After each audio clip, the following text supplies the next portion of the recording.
დახვდა ეს საწოლი, ორი საწოლი იქიდან წამოიღო ჩემი ქმარმა და ახლა ცოტა რაღაცეები როგორ ჩემი ძმისშვილი გაზი მაქვს და აი ეს ტახტი და რაღაცეები გასაჭირში რო ვიყავით ზოგმა მაგიდა გვაჩუქა ერთმა ჩემმა ძმისშვილს ისა დამტროული მაგიდა მაჩუქა 2008 წლის აგვისტოს ომიდან თითქმის 6 წელი გავიდა. მას შემდეგ ათასობით იძულებით გადაადგილებული პირი სხვადასხვა ქალაქსა თუ სოფელში დევნილთა ჩასახლებაში ცხოვრობს. 74 წლის მაყვალა ჯავახიშვილი დიასთან იმ პერიოდს იხსენებს, როდესაც რუსული ვეტმფრენები მის სოფელს ბომბავდნენ.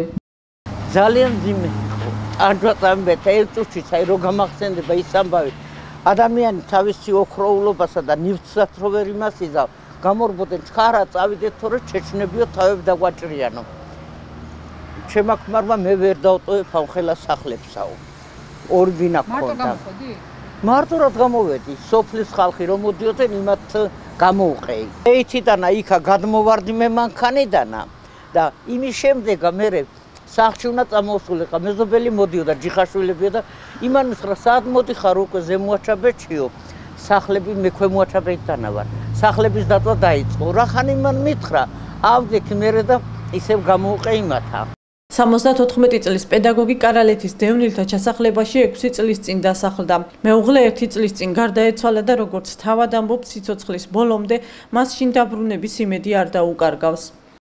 ანუ ხდებით თუ არა ყველა დღეს ისე რომ აი მაინც გაქვთ რაღაცა რწმენა რომ დაბრუნდეთ. თითქმის აი ჩემი ქმარი მაგან მოკლა შვილო. ყველამ რაღაცა აშენა და ვეტყოდი ხოლმე კაპიკები რომ გვაქვს არა პენსია და ერთი რაღაცა ვაშენო წვიმა თოვლია ივსება ისა სახლი კარებ გააღებ ზედასხავს ხარი ყველაფერს და ხო და მე ჩემ აჯაბეთშინა წავიდეო სიცოცხლის უკანასკნელ წუთამდე იმას ელოდა ქვეყნიდელა ქონება 14 სული საქონელი შვილო რო წამოვედით ორი დიდი ისა 200 ლიტრიანი ყველი დავტოვეთ და მე კიდე ახლა ბერძულამ შეერთვიყაი თბილისში ოფიციალური მონაცემებით აგვისტოს ომს საქართველოს 228 მოქალაქე შეეწირა. დაიღუპა 156 სამხედრო მოსამსახურე და 14 პოლიციელი. ამ დრომდე უგზო-უკლოდ დაკარგულად ითვლება 8 ჯარისკაცი. საცხოვრებელი ადგილი 150.000 ადამიანმა დატოვა, მათგან 30.000 დღემდე დევნილობაში რჩება.